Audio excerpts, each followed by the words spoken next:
He told me that I should open my mouth and say something. And obviously, I do not speak the kind of American that you speak. I speak it with a German accent, because that's where I was born. But as far as I'm concerned, too bad the way I sound. So long as I'm able to come along and provide you with the kind of thinking that went on when we fought Adolph Hitler and his evil group.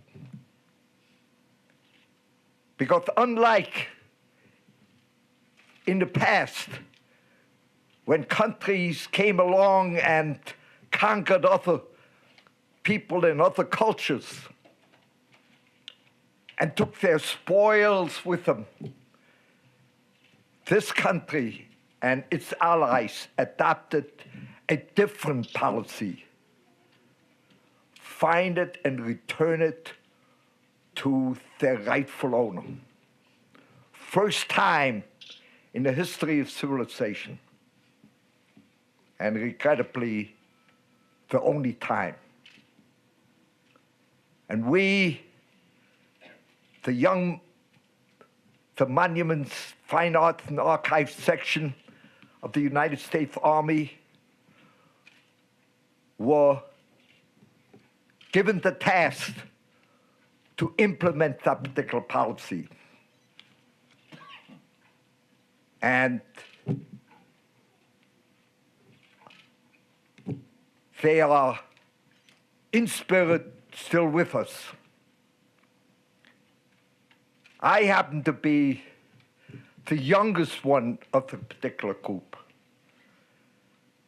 When I got pulled out of combat in the Battle of the Bulge, later on I found that out of the 8 guys that I trained with to be an infantryman, 3 of them were killed in action. And today on Memorial Day, I would like to at least mention one of these men, Frank Ippolito, the smallest guy in my squad. And regrettably, the first one who was killed in action.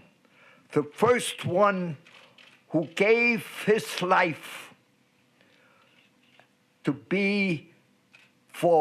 make sure that we have the kind of freedoms that do not exist in other countries, that we have the kind of life that is not possible in other countries. And we here today, you are privy to that. Maybe you're a subject over here to me talking over here and don't want to come along. So if you don't, walk out of the hall. But I would like you to stay here, because what we did during that particular period, as I said, was unique and something that every American should be proud of. We returned stolen works of art. And I ended up, unbeknownst to me, in the beginning, volunteering to the captain who was in charge of that particular group. Unbeknownst to me, they had turned me from an infantryman to an interpreter, and had me, unbeknownst to me, geared to become an interpreter at the Nuremberg Trials. Well, I never made it. I heard about that somebody could use my service in Munich. And so they did. So they assigned me to 2 salt mines in Germany, with that 40,000 cases of art that belonged to German art-related institution.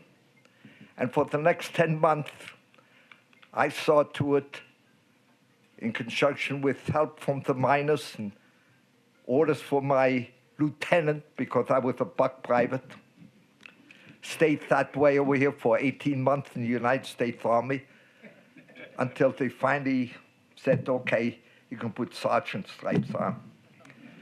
And we ended up taking 900 cases that contained art. Never forget the last ones. I loaded art in railroad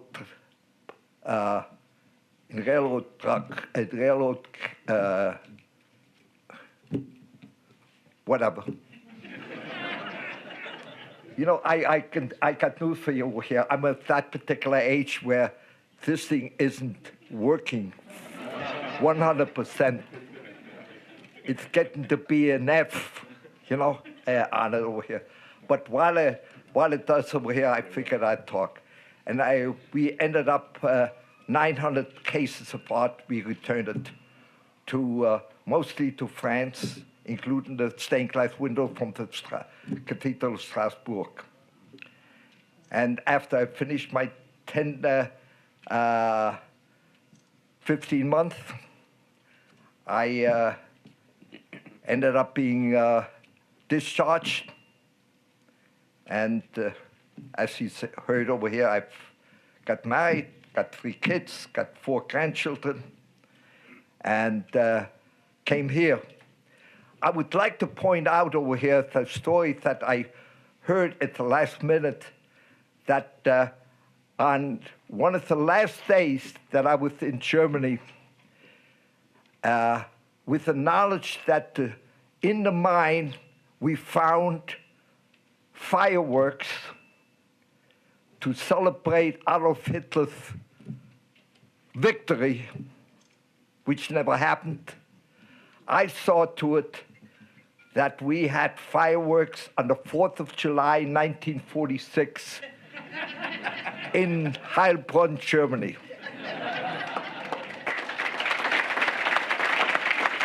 Hey, we had to come along. I was going to come along and have that thing blow up someplace else. I put it to good use. And with that over here, I want to thank you very much for listening to me.